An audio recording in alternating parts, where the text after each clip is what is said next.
L'urgence absolue, c'est bien sûr l'arrêt cardiaque. Face à cet accident, il faut réagir très rapidement, car chaque minute compte. Chez les enfants, heureusement, cet accident est plutôt rare, mais cela peut tout de même arriver, en particulier avec la noyade. La noyade, c'est l'accident domestique le plus meurtrier chez les moins de 4 ans. Et vous allez voir, une noyade, ça peut arriver très vite. Comme tous les soirs, Cécile s'apprête à donner le bain à la petite Victoria, tout juste 1 an. C'est un moment que la petite fille apprécie particulièrement, mais soudain le téléphone se met à sonner et Cécile n'hésite pas à s'éloigner quelques instants pour aller décrocher. Hélas, pendant ce court laps de temps, la petite Victoria glisse et se retrouve la tête sous l'eau. Elle ne se débat pas car il faut savoir qu'à cet âge, un enfant coule en silence et il peut se noyer dans à peine 20 cm d'eau car il n'a pas le réflexe de relever la tête, un geste qu'il n'a pas encore acquis. Quand la maman revient dans la salle de bain, elle trouve sa fille inanimée. La petite Victoria est en arrêt cardiaque.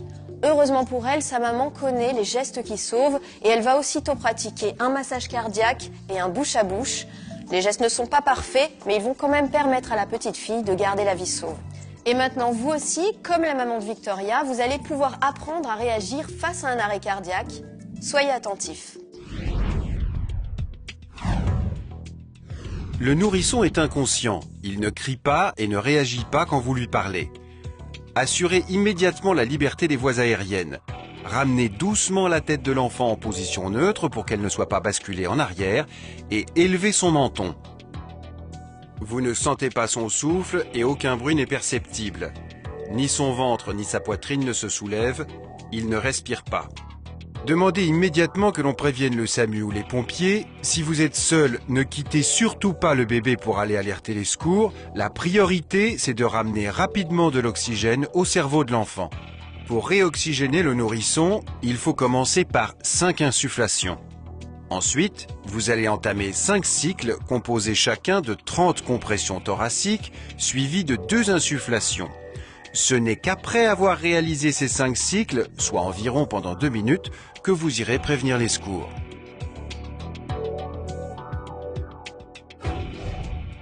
Regardez bien comment l'insufflation doit être pratiquée chez le nourrisson. Vous englobez la bouche et le petit nez du bébé dans votre bouche et vous soufflez afin que sa poitrine commence à se soulever. Pour réaliser les compressions thoraciques, appuyez au milieu du thorax en plaçant la pulpe de 2 doigts de votre main dans l'axe du sternum, une largeur de doigt au-dessus d'une ligne droite imaginaire réunissant les mamelons de l'enfant. Comprimez régulièrement le sternum avec la pulpe des 2 doigts d'environ 1/3 de l'épaisseur du thorax du nourrisson. La fréquence doit être rapide, presque 2 compressions par seconde. Donc, pour se résumer, une fois constaté que le nourrisson ne respire pas, vous devez pratiquer au début 5 insufflations, puis 5 cycles composés chacun de 30 compressions et de 2 insufflations.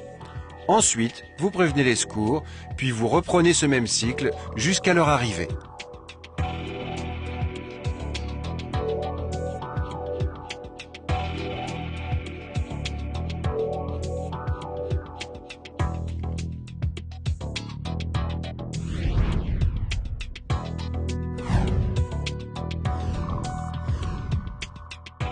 L'enfant est inconscient. Il ne répond pas et ne réagit pas quand vous lui parlez. Appelez à l'aide si vous êtes seul pour obtenir l'arrivée d'un témoin qui pourra alerter les secours et dans le cas d'un enfant de plus d'1 an, vous apportez un défibrillateur automatisé externe s'il est disponible. Assurez immédiatement la liberté des voies aériennes. Pour cela, basculez doucement la tête de l'enfant en arrière et élevez son menton.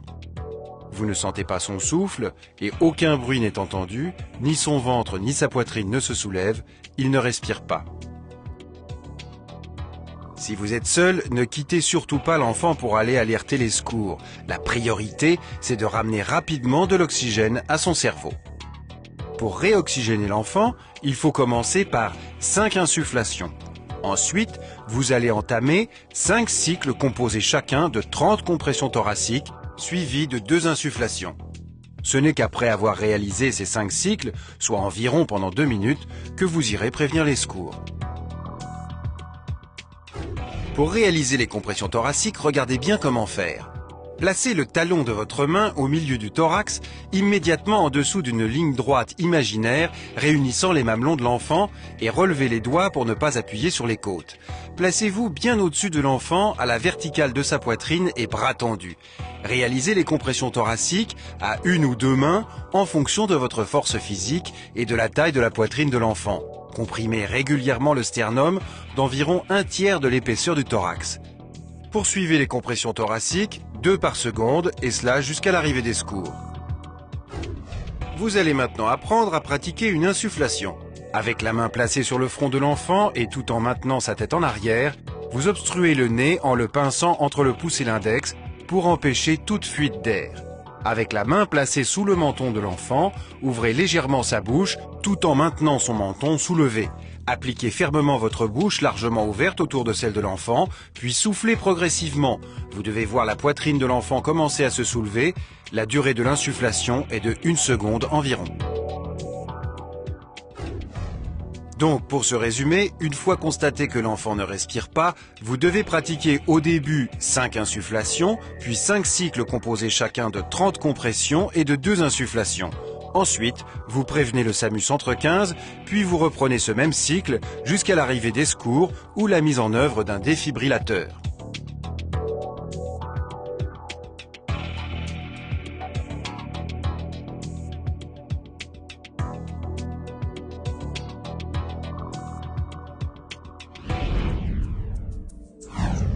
Vous venez de voir une démonstration sans défibrillateur. Nous allons maintenant vous expliquer comment vous servir de cet appareil. On le trouve dans certains lieux publics comme les aéroports ou les grands magasins et vous allez voir, c'est très simple. Le défibrillateur automatisé externe n'est utilisable que chez l'enfant de plus d'1 an. Dans tous les cas, avant de le mettre en œuvre, réalisez 5 insufflations suivies de 5 cycles de réanimation cardio-pulmonaire. Dès que le défibrillateur est disponible, mettez-le en fonction en appuyant sur le bouton marche-arrêt. Suivez impérativement les indications vocales et visuelles données par l'appareil. Appliquez les électrodes sur la poitrine nue du patient. Branchez le câble. Sortez les électrodes de leur emballage, collez-les sur la poitrine nue de l'enfant, conformément au schéma du fabricant.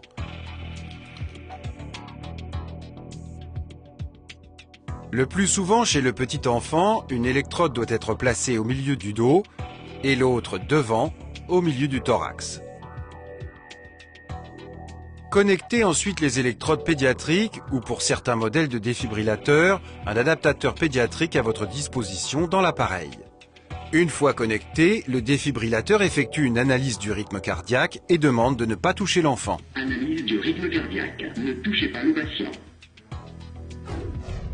Première possibilité, le choc est nécessaire. Le défibrillateur annonce alors qu'un choc est indiqué et demande de se tenir à distance de la petite victime. Assurez-vous que personne ne touche l'enfant. Laissez le défibrillateur déclencher le choc ou appuyez vous-même sur le bouton choc clignotant quand l'appareil le demande. Choquez maintenant. Appuyez sur le bouton rouge clignotant. Une fois le choc délivré, reprenez les manœuvres de réanimation cardio-pulmonaire en commençant par les compressions thoraciques. Ne retirez pas les électrodes de défibrillation. Continuez à suivre les recommandations de l'appareil jusqu'à l'arrivée des secours ou jusqu'à ce que l'enfant recommence à respirer.